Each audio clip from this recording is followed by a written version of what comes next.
Friends, আমি একটা community post দিয়েছিলাম আর তোমরা নিশ্চয়ই অনেকেই দেখেছো। অ্যাকচুয়ালি এই ভিডিওটার যে টপিকটা, তার সোর্সটা হচ্ছে কাল রাত্রিরে আবার গল্প ফেঁদেছে খিস্তি মাসি। খিস্তি মাসির এখন সত্যিকারের বড় দুরবস্থা। কেন বলো তো? একটা 62-63 হাজারের চ্যানেল, সেখানে 1,500 থেকে 2.5 বেশি এগোয় না, কিন্তু খুব গালিগালাজ করে ভিডিও করলেও 4.5 বেশি যাচ্ছে না। অ্যাকচুয়ালি ওর কাছে আর কোনো টপিক নেই। ঝিমি ডিভোর্স দেবে বলে দিয়েছে, আর রিতমের জীবনে অন্য নারী অলরেডি এসে গেছে। ব্যাকগ্রাউন্ডের খেলাটা অনেকটাই আমি জানি, তোমরাও অনেকটাই জানো, সুতরাং সে নিয়ে এখানে আলোচনা করার দরকার নেই। মোটামুটি ওই কেসটা ক্লোজ হয়ে গেছে, কারণ ওই কেস থেকে এরা ভরপুর গেন করেছে, বুঝতে পারছো তো? ওই যে ব্যাপারটা, ওটা থেকে এরা একবারে চুটিয়ে চুষে নিয়েছে। নতুন কিছু নেই, যা নেয়ার যা পাওয়ার হয়ে গেছে। ঠিক আছে, এদিকে ইয়ের সঙ্গে আগে যেটা করতো, মানে মানে হচ্ছে ওর ভাই, পাতানো ভাই, বুঝতে পারছো? তার বাড়িতে যখন খুশি যেত, রিল বানাতো, পাত পেরে বসতো, দুজনে মিলে তারা কষ্ট করে এসে লোকে জানতো যে ওদের বাড়িতে যাতায়াত আছে, লোকে অধীর আগ্রহে ওয়েট করতো, বুঝতে পারছো তো? তো এসে গল্প ফাঁদতো, গালাগালি করতো, নানা রকম করতো। এখন কোনো দিকে কোনো রাস্তাই আর নেই। আচ্ছা, কিছুদিন আগে থেকেই ও বলছিল যে আমি ভাড়া বাড়িতে থাকবো, মনে আছে? কিছুদিন আগে, 2-3টে ভিডিও আগে, ভাড়া বাড়িতে থাকবো, হেন করবো, তেন করবো, বাড়ি ছেড়ে চলে যাচ্ছি, এইসব নানা রকম কথা বলছিল। তা বাড়ি ছেড়ে চলে যাচ্ছি কেন? কেউ কি বলেছে বাড়ি ছেড়ে যেতে? যাই হোক, মোদ্দা কথাটা হচ্ছে ভিউ কামাতে হবে, বুঝতে পারছো? ভিউ কামাতে হবে। আরও অনেক কথা আছে যেগুলো এখানে বলা যাবে না। তোমরা একটু আন্দাজ করো, দেশের পরিস্থিতি দেখো, আমাদের দেশের, প্রতিবেশী দেশের পরিস্থিতি দেখো, যার জন্য ভিউ কামিয়ে আর্ন করার তাগিদটা একটু বেড়ে গেছে, যেটা মাঝখানে কিন্তু একদম ছিল না, শুধু লাইভের পর লাইভ করতো। এবার ভিউ কামাতে হলে গল্প ফাঁদতে হবে, কারণ এইরকম অনেকেরই আছে, দেখবে কেউ পার্সোনাল অ্যাটাক করে ভিডিও করে, কেউ গল্প ফাঁদে। ওই যে কালকে বললাম না, দীপ্তবাবু টিনাকে কোথায় গেছিল যেন? হ্যাঁ, দীপ্তবাবু এখান থেকে উজিয়ে দিল্লি গেছিল টিনাকে শিয়ালদা রাজধানীতে তুলে দিতে, কারণ একজন ঢ্যাপস বলছে যে শিয়ালদা রাজধানী অবধি অরেঞ্জ ট্রলিটা দেখা গেছে। তো অরেঞ্জ ট্রলিটা ওইটুকু ট্রেনে তুলে দিলেই হয় না, তাহলে গল্পটা ফাঁদা হবে কি করে? ওইখান থেকে দীপ্তবাবু অরেঞ্জ ট্রলিটাকে কালেক্ট করে প্লেনে করে নিয়ে বাড়িতে এসছে। মানে অরেঞ্জ ট্রলির বাড়িতে ফেরার বড় তাড়া ছিল, টিনার আগে ট্রলি পৌঁছে যাবে, ট্রলির এইরকম বড় তাড়া ছিল। ওই জন্য দীপ্তবাবু ওটা আগে ভাগে কালেক্ট করেছে। ওইটা কিন্তু রাজধানী অব্দি গেছিল, ট্রলিটা তুলে দিলেই বার্তের নিচে করেছে, আরামসে আসতে পারতো না, ট্রলির বড় তাড়া ছিল, তাড়াতাড়ি খুলতে হবে ওকে। কিন্তু খোলার মালিকটা তো আসছে দেরি করে, রাজধানীতে আসছে, ও ফ্লাইটে, ট্রলি ফ্লাইটে চলে এলো। তা এইরকম যে গল্পগুলো, এবং ও নামার সময় যেহেতু ট্রলিটা দেখা যাবে, সেই জন্যে ও ট্যাক্সি করে এলো, কিন্তু শিয়ালদাতে এলো, শিয়ালদা রাজধানী থেকে নেমে ট্রেনে এলো না, লোকাল ট্রেনে এলো না। আহা, এরা ঢ্যাপসের ভয়ে একবারে মারা যাচ্ছে। ঢ্যাপস কিন্তু শিয়ালদাতেই ছিল, জানো? আমি তোমাদের বহুবার বলেছি যে 2জন কন্টেন্ট ক্রিয়েটার পৌঁছে গেছিল, 4জন দর্শক দেখেছিল, বুঝতে পারছো তো এই টপিকে? আচ্ছা, খিস্তি মাসির করুণ অবস্থা, করুণ হাল তোমরা বুঝতে পারছো। এইবার টিনার তরফ থেকে কিছু কথা বলা হয়েছে, সেটা 2-4 করেছে। কিরকম? টিনার বাড়ি থেকে গাছগুলো নিয়ে চলে এসছে, কারণ গাছে জল দিতে হবে, তারা জ্যান্ত জিনিস, তো জ্যান্ত প্রাণী, তাদের তো জল দিতে হবে। যাদের প্রাণ থাকে, প্রাণ আছে, তারাই প্রাণী, তারা না হয় মুভ করতে পারে না, কিন্তু প্রাণী তো জ্যান্ত জিনিস। তো আর টিনা প্রচণ্ড গাছ ভালোবাসে, ও পরিবারের লোক, টিনার মাও গাছ ভালোবাসে ভীষণ।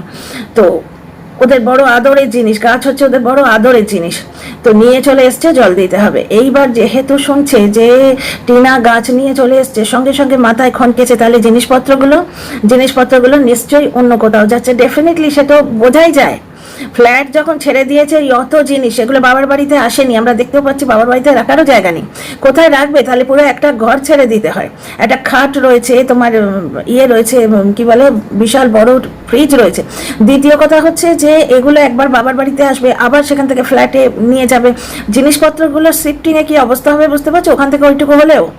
তো বুদ্ধিমানের কাজ হচ্ছে একটা ভাড়া ফ্ল্যাট থেকে আর একটা ভাড়া ফ্ল্যাটে নিয়ে যাওয়া। তো টিনার তরফ থেকে ফ্ল্যাট হান্টিং শুরু হয়ে গেছে, আমি তোমাদের বলেও ছিলাম, এবং তোমরা সবাই জানো এটা 2-4 করাই যায়, কোনো ইটস নট রকেট সায়েন্স।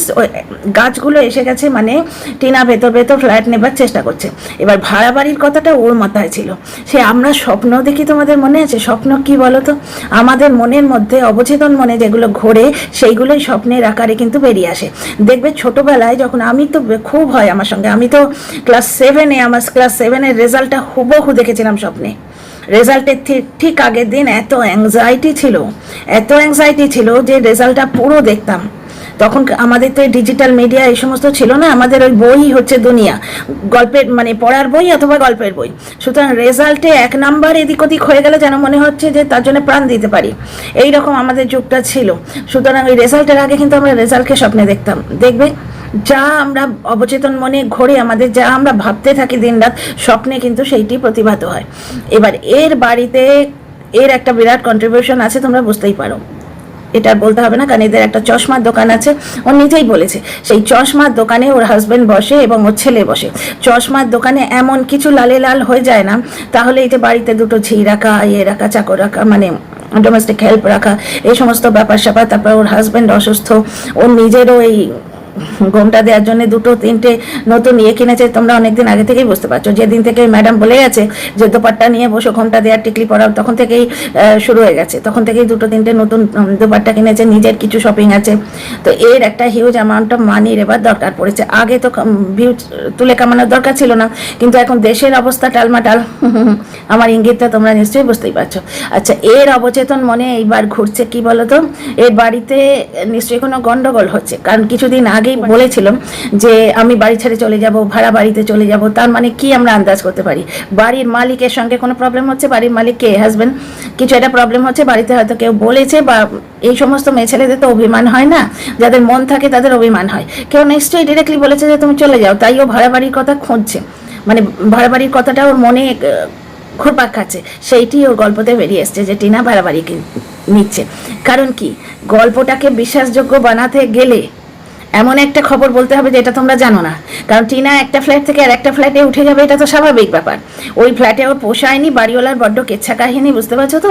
বাড়িওয়ালার জন্য ওর কাছেও ফোন আসছে, জিজ্ঞেস করছে কি বাড়িওয়ালার পাওনা গন্ডা কী সব রয়েছে, নানা রকম চতুর্দিক থেকে। প্লাস উনি মহিলা ঘটিত ক্যারেক্টারের দিক থেকেও খুব একটা সুবিধের নয়, আমরা জানতে পারছি। তো বাড়িওয়ালার এই কেচ্ছা কাহিনীর জন্য টিনাও ট্রাবলড হচ্ছে, যেটা ও নিতে চাইছে না, এক্সট্রা বার্ডেনও নিতে চাইছে না। যে একে আমার শারীরিক এবং মানসিক এত এখন ব্যাপার স্যাপার রয়েছে, শারীরিকভাবে ওটা সুস্থ নয়, জ্বর জারি মানে ঠান্ডা লাগা রয়েছে, ওপর থেকে কোর্ট কাছারির কাজ রয়েছে, প্লাস সাইবার বুলিং মাথার উপর পাহাড়ের মতো চেপে আছে। অবশ্য ওর এখন ইগনোর করার ক্যাপাসিটি এসে গেছে। এর ওপরে আবার বাড়িওয়ালার কেচ্ছা কাহিনী নিয়ে উটকো ঝামেলা, সে কেন নেবে? তো ফ্ল্যাটটা চেঞ্জ করছে, টিনা ফ্ল্যাট চেঞ্জ করছে, এবং কিছুদিনের মধ্যেই ধামাকার মতো নিজের ব্লগে দেখাবে যে ও নতুন ফ্ল্যাটে শিফট করেছে বা শিফট করে গেছে। আমার মনে হয় শিফট করার পর দেখাবে। কারণ কি, নিজের বাড়ি থেকে শিফটিংটা আলাদা ব্যাপার, কিন্তু পরের বাড়ি থেকে ওই লিফটে করে জিনিস আনছে না আনছে, এগুলো ওর কাছে একটু ইমোশনালও হবে। কারণ ওই বাড়িটাও খুব আনন্দ করে সাজিয়েছিল ওই ঘরটা। এইবার ওখান থেকে পুরো শিফট করে নতুন ফ্ল্যাটে গিয়ে ও আবার নতুন করে দেখাবে সব, ওর নতুন সংসার ও আবার নিজের হাতে সাজিয়ে নেবে। এটা তো 2-2-4 করাই যায়। তাছাড়া সেদিন স্মার্ট পয়েন্টে গেছিল। এবার স্মার্ট পয়েন্টে যাওয়াতে অনেকেরই মনে হয়েছে যে ও স্মার্ট পয়েন্টের নাম করে ফ্ল্যাটটা থেকে একটু ঘুরে এলো, বুঝলে তো। কারণ স্মার্ট পয়েন্টে ভার্চুয়ালি বোধহয় দুধটা নিয়ে এলো, আর তো কিছু পারচেস করেছে বলে দেখালো না। তো ঘটনা প্রবাহগুলো দেখো, এইগুলো থেকে ও একটা হিন্ট পেয়েছে। তারপরে আজকের ব্লগে তো তোমরা দেখলেই টিনা কোথাও একটু বেরিয়েছিল, বললো একটু বেরিয়েছিলাম, দেখালো না কিন্তু। কারণ একটা ব্লগারের বেরোনোটা হচ্ছে কন্টেন্ট, অনেক সময় কন্টেন্ট বানানোর জন্য শুধু শুধু ব্লগাররা বেরোয়। তাহলে টিনা আজকে বাইরে থেকে ঘুরে এলো অথচ দেখালো না, তার মানে ও ফ্ল্যাট হান্টিং শুরু করেছে বা ফ্ল্যাট থেকে জিনিসপত্র শিফটিং চলছে, অলরেডি ফ্ল্যাট ইজ ডান, বুঝতে পারছো তো। তো এইগুলো আমরা দর্শকরাও আন্দাজ করতে পারছি, ও আন্দাজ করতে পেরেছে। তাতে নিজের ঘরে যে ব্যাপার স্যাপার একটু মিলিয়ে মিশিয়ে এটি গল্প খারাপ করে দিয়েছে। আর ডোমেস্টিক ভায়োলেন্স, এটা তো এর কাছে পুরনো একটা স্টোরি, আবৃত্তি কথাটার মাঝে মানে বোঝো তো, যেটা নিজের ওপর ঘটে। কারণ এর সম্বন্ধে বহু কথা কিন্তু আইটিতে প্রচলিত আছে। এর নাকি সামনের দাঁতগুলো মেরে ভেঙে দেওয়া হয়েছিল, তারপর টিনার ছেলেকে দেখিয়ে মানে এই যে কন্টেন্টটা নিয়ে কাজ করছে এরমকে বেঁচে, এবং টিনার ছেলেকে বেঁচে ওর নাকি দাঁতগুলোও বাঁধিয়েছে এবং গয়না ছাড়িয়ে এনেছে, গয়না বন্ধ কি ছিল। তার মানে টিনা কত বড় লক্ষ্মী ভাবো। ও শুধু বেচারাম আর বেচারামের পরিবারকেই খাওয়ায়নি 5 বছর ধরে, এই মহিলাকেও খেতে দিচ্ছে, বুঝতে পারছো। এইবার তোমরা দেখো ওর ওপর ডোমেস্টিক ভায়োলেন্স ভয়ঙ্কর ভাবে হতো। তো ওর ফ্রাস্ট্রেশনটা দেখে বুঝতে পারছে না, মার ক্যাঁত ক্যাঁত ক্যাঁত করে মার মার মার, মানে কি অদ্ভুত ফ্রাস্ট্রেশন। মানে ছোট বাচ্চারা যেরকম এক মাটিতে এরকম করে পা ইয়ে করে না, মারো মারো, কোথাও পড়ে গেছে মাটিটাকেই মারছে, বলে না মারো মারো, ইহা পে मैं गिर गया था, এর হচ্ছে সেই রকম মার্কা তাকে মানে সব সময় তো মারপিট ছাড়াই কিছু বোঝে না। তার মানে মারপিটটা এর সঙ্গে ঘটিত হয়েছে বা হয়, মানে মানুষের সঙ্গে যেটা হয় মানুষ সেটা সম্বন্ধেই তো বেশি নলেজ রাখে, বুঝতে পারছো? আর সবচেয়ে হাসি পেয়েছে এর গল্পের ওই ডায়লগটা, বোন পেলে বোন গেলে বোন পাবে, বউ গেলে বউ পাবে না। আমরা কি শুনেছি? মা গেলে মা পাবে না, বউ গেলে বউ পাবে। স্বাভাবিক তো। একটা সংস্কৃত শ্লোক আছে, তোমরা জানো? দেশে দেশে কলত্রাণী, দেশে দেশে যে বান্ধবা, নাপস্য আমি কুত্র দেশ যত্র ভ্রাতা সহোদর। মানে কি, লক্ষণ বর্জনের পর ভগবান শ্রীরামচন্দ্র বলছিলেন যে দেশে দেশে কলত্রাণী, দেশে দেশে তুমি স্ত্রী পাবে। কলত্র মানে হচ্ছে তো স্ত্রী, স্পাউস। যে দেশে যাবে তুমি সেই দেশে বিয়ে করতে পারো। অর্জুনের ব্যাপারে আমরা দেখেছি, অর্জুন যখন সে প্রতিজ্ঞা নিয়েছিল 1 বছরের জন্য ঘুরে ঘুরে বেড়াবে, তোমরা জানো সে স্টোরিটা, এখানে আর বলছি না। তো সেই সময়ে যে দেশে উনি গেছেন সেই দেশে কি করে বিবাহ করেছেন? চিত্রঙ্গাদার সঙ্গে বিয়ে করেছেন, তারপরে উলুপি বলে একজন আছে তার সঙ্গে বিয়ে করেছিলেন, আরো এরকম অনেক আছে। সুতরাং কলত্রাণী, কলত্র হচ্ছে স্ত্রী, তার বহুবচন হচ্ছে কলত্রাণী, বুঝতে পারছো? মানে যে দেশে যাবে সে দেশে স্ত্রী পাবে। কিন্তু নপস্যামি কুত্র দেশ যত্র ভ্রাতা সহোদর, সহোদর ভাই, এখানে সহোদর বোন ধরে নাও, সহোদর বোন বা ভাই কোনো দেশে পাবে না। আর এ কি বললো? এ বললো বোন গেলে বোন পাবি, কারণ বেচার সঙ্গে উঠছে বসছে তো, বোনের কোনো কদর নেই। সোমালিকে তাড়িয়েছে, এইটাকে বোন পাতিয়ে নিয়েছে, এইটাকে, এই কাজলদানিকে। তবে কিন্তু কাজলদানি ওই হাজার ভাতারই তোমার 49 থেকে ভালো চরিত্রের। এর তো তবু একটি মাত্র কাজলদানি আছে, ওর কিন্তু কোনো ইয়ের মা বাপ নেই। কজন আসছে কজন যাচ্ছে, কজন মারিয়ে দিয়ে চলে যাচ্ছে তোমরা জানতে, মানে কেউ ওর নিজেরই কোনো হিসেব নেই, বুঝতে পারছো তো? ও হচ্ছে হাজার ভাতারি, বুঝতে পারছো? তো সেই কাজলদানি কিন্তু ওর থেকে ভালো। তো যাই হোক, এই কাজলদানির বড় বিপদ হয়েছে এখানেই, যে ওর মনে যে ফ্রাস্ট্রেশনটা, মার মার মার তাকে মার, আর সেইখানেই বেরিয়ে আসছে ফ্রাস্ট্রেশনটা। আর কি বলছে? যে বউ গেলে বউ পাবি না, এটা তো আমরা শুনেছি। ও বলছে বোন গেলে বোন পাবি। হ্যাঁ গো, মায়ের পেটের বোন চলে গেলে বোন পাওয়া যায়? যেমন দেবা তেমনি তার দেবী জুটেছে, বুঝতে পারছো তো? বলে না যে পচা পুকুরে শ্যাওলা জামে, বেচার আমের দেখো ঘটনাটা তো তাই। বেচার আমের দেখো বোনকে তুড়ি মেরে উড়িয়ে দিল, ঠিক সেই মেন্টালিটি এর না? বোন গেলে বোন পাবি মানে রক্তের সম্পর্ক এদের কাছে কোনো গুরুত্বই পায় না, ওই তুতো পাতানো সম্পর্ক, বুঝলে তো? সবই বিজনেসের জন্য, যতদিন বিজনেস দেবে ততদিন সম্পর্ক। এই তো নিজেই ফোঁস করেছিল যখন কল রেকর্ড ছাড়ছিল না, আমি মুখ খুললে তুমি পালাবার পথ পাবে না, মনে আছে? কন্টেন্ট না দিলে ইয়ে ফোঁস করছে। তো যাই হোক, খিস্তি মাসি ভার্চুয়ালি পিওরলি একটি গল্প লিখেছে, কিন্তু সেই গল্পের মধ্যে ও নিজের জীবনের কিছু ঘটনা আপনি ফ্ল্যাশ হয়ে গেছে। আচ্ছা, বাড়ি ভাড়া নিচ্ছে মানে সেই যে নিজে যেটা ভাবছিল কদিন ধরে, ওকে বোধহয় বলেছে বেরিয়ে যাও বাড়ি থেকে, কারণ কাজলদানির ব্যাপারটা আছে তোমরা বুঝতেই পারছো। যেমন এই হাজার ভাতারির বাড়িতে কিন্তু সিসিটিভি লেগেছে, সুতরাং বুঝতে পারছো না যে চরিত্রহীনা ব্যাপার স্যাপার করলে, ছয় হাস্য এই ব্যাপার স্যাপার করলে বাড়ির লোক টেপ পায়। ঘরের মধ্যে সিসিটিভি লেগেছে, তোমরা তো জানো যে সিসিটিভি বাইরে লাগে, এর ঘরে লেগেছে। যাকে নাম করলে গঙ্গা নাইতে হয়। যাকে ফিরে আসি টপিকে। তো মাথায় ভাড়া বাড়িটা ঘুরছে, এবং ভাড়া বাড়ির কথাটা বললে তোমাদের বেশ একটু চমক দেওয়া হবে। হ্যাঁ, এবারে ভাড়া বাড়ি নিচ্ছে, ও টিনা তো ফ্ল্যাটে যাবে ভেবেছিল, আমরা এবারে ভাড়া বাড়ি নিচ্ছে। ব্যাস সবাই মন্ডি নাড়িয়ে নাড়িয়ে বসে গেল। এরা যেরকম, এরা লিভ ইনটা এদের কাছে কোনো ব্যাপারই না। লিভ ইনটা আজকাল কোনো ক্ষেত্রেই ব্যাপার না আপার লেভেলে, কিন্তু আমাদের মধ্যবিত্ত লেভেলে একটুখানি মুশকিল আছে। তো অ্যাকচুয়ালি ছোটবেলা থেকে এই জিনিসটাই দেখে আসছি, কিন্তু একদম লোয়ার লেভেল দেখো, সেখানেও সম্পর্কে কোনো মা বাপ নেই, মানে কোনো বাধা বাঁধন নেই, কিছু নেই। একদম আপার লেভেলে দেখো, সেখানেও দিব্যি লিভ ইন চলছে, কিন্তু ফেসেছি আমরা মাঝখানে লোকেরা। তো এইখানেই ফ্যান্টাসিটা মানে পূর্ণতা পাচ্ছে যে ফোকলার সঙ্গে লিভ ইন করবে, এটা তো গতে বাঁধা কথা, সবাই এরা বলছে। ঠিক আছে, এইখানে একটি ক্রাইম করে ফেলেছে, এইখানে এ কিন্তু একটি ভয়ঙ্কর ক্রাইম করে ফেলেছে। অ্যাকচুয়ালি বলছি না, এর জীবনে যা ঘটছে ও সেটাই বলছে। বাড়িতে অশান্তি হচ্ছে, ওকে বেরিয়ে যেতে বলেছে, তাই জন্য ও কিছুদিন ধরে আমি ভাড়া বাড়িতে যাব, থাকবো, আমার পৃথিবীতে এত কেউ ভালোবাসে বলে থাম্বনেল দিয়ে ভিডিও করছিল না, আমি বাড়ি ছেড়ে চলে যাব। তো সেইগুলি এসছে গল্পের মাল মশলা হয়ে। টিনা ভাড়া বাড়ি কিনছে। আচ্ছা, টিনার গাছ এসে গেছে, স্মার্ট পয়েন্টে গেল, এটা তো ধুয়ে ধুয়ে চারি করা যায় যে অন্য কোথাও এটা ফ্ল্যাট দেখছে, বা ফ্ল্যাট বললে দর্শকদের কিউরিয়াসিটিটা ঠিক স্যাটিসফাইড হবে না, সেখানে বাড়ি বললে আচ্ছা তুমি বেশ ভেতরের খবর বললে। আর তাছাড়া কারাপশনটা করে করে নিজেরা অভ্যস্ত, এরা বোধহয় করে ওই রকম। নাহলে ভাবা যায়, আধার কার্ড আলটিমেট একটা গভর্নমেন্ট ডকুমেন্ট, বলছে সেটা ডুপ্লিকেট বার করেছে। আধার কার্ডের ডুপ্লিকেট আমি জানি না, আমার শুনেই তো গায়ে কাটা দিচ্ছে গো। পুলিশে ধরলে তো বোধহয় জেল হবে। টিনা নাকি আধার কার্ডের ডুপ্লিকেট বার করেছে। অ্যাকচুয়ালি টিনার তরফ থেকে তো কেউ নেই, মেয়েটা তো বুড়ো আঙুল চুষছে কবে থেকে, পয়সা খরচ করছে আর বুড়ো আঙুল চুষছে। এই আমি কি একটু চেঁচামেচি করেছিলাম বলে ওই 2রা সেপ্টেম্বর কেসটা হয়েছে, আর তো সব লোক দেখানো, এভরিথিং হচ্ছে ফর শো। আর তোমাদের সুপ্রিম কোর্টের ব্যাপারটা কিন্তু বলেইছি যে ওই 2রা সেপ্টেম্বরকে আগলাবার জন্য সুপ্রিম কোর্ট, বুঝতে পারছো, একটা চিঠি দিতে গেছিল। 12টা না 1টার সময় এসছে, 4:30 ট্রেন ধরেছে, বুঝতে পারছো না, কোনো শুনানি টুনানি বা কেস টেস নয়। আর কেসের ব্যাপারটা তোমরা তো ইয়েতে দেখতে পাবে, ইকো ট্যাপে দেখতে পাবে, সুতরাং কেস ফেস কিছু নয়। চিঠি দিতে গেছিল যাতে হাইকোর্ট থেকে স্টে অর্ডার বার করতে না পারে। তো যদি এর তরফ থেকে কাজ করার কেউ থাকতো না, তাহলে টিনার ঘাড়ে দোষ চাপাচ্ছে যে নকল আধার কার্ড বার করেছে। বুঝতে পারছো এটা কত বড় অ্যালিগেশন, কত বড় অ্যালিগেশন। জ্বলনের তরফে এই কেসটি যদি হতো না, অন্তত 4খানা কেস খেয়ে যেত এই কন্টেন্ট ক্রিয়েটার। আজকে এইটা যদি এই ভুলটা যদি আমরা কেউ করতাম, হ্যাঁ, জ্বলনের লিগ্যাল টিম একবারে এক একজনের ওপর 4টে করে কেস দিত।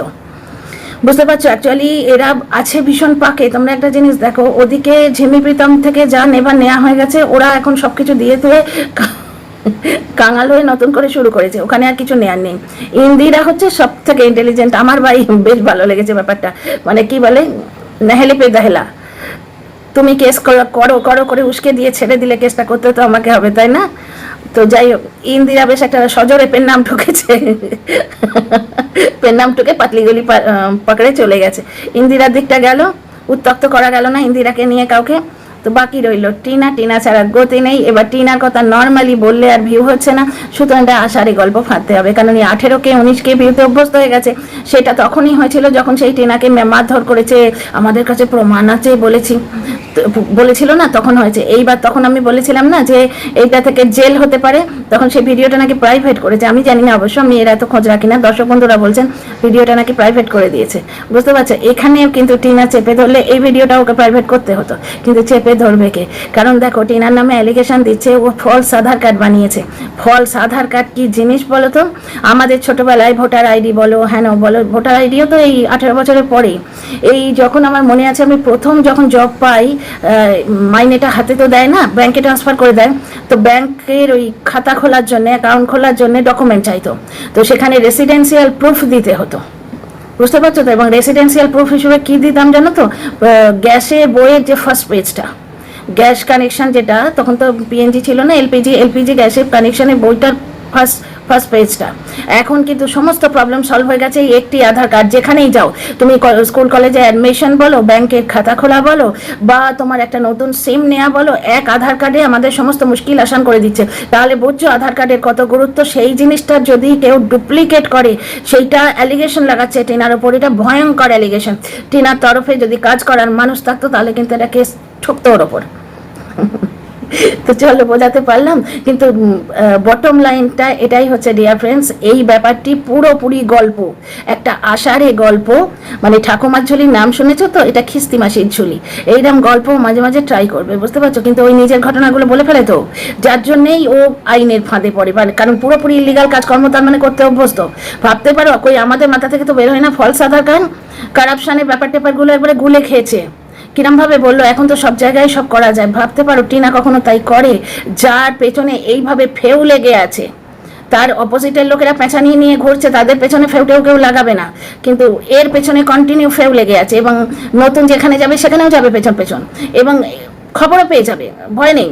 এই তো খিস্তি বললো খবর দেওয়ার লোক আছে, এখন তো খুব সুবিধে হয়েছে, বুঝতে পারছো তো? কারণ খবর দেওয়ার লোকটা ওয়াইটির সবাই জেনে গেছে কে খবর দেয়। সুতরাং এখন যদি ও মিথ্যে কথাও বলে, লোকে কিন্তু সেটা বিশ্বাস করবে যে আমাকে খবর দিয়েছে ভেতর ভেতর, বুঝতে পারছো তো? খিস্তি তো এখন পোয়াবারও রোজ রোজ গল্প বানাবে। তো এইটা খিস্তি মাসির ঝুলি থেকে বেরোনোর 2য় নম্বর গল্প। তো বানাক ভালোই, আমরাও কন্টেন্ট পাবো, ইজি কন্টেন্ট, কিচ্ছু করতে হবে না, খোঁজ খবর করতে হবে না, বকওয়াস বাজে ভিডিও দেখতে হবে না, ইজি কন্টেন্ট। তো চলো, তোমরা কিন্তু একটা কথা জেনে রেখো, এটা পিওরলি একটা গল্প।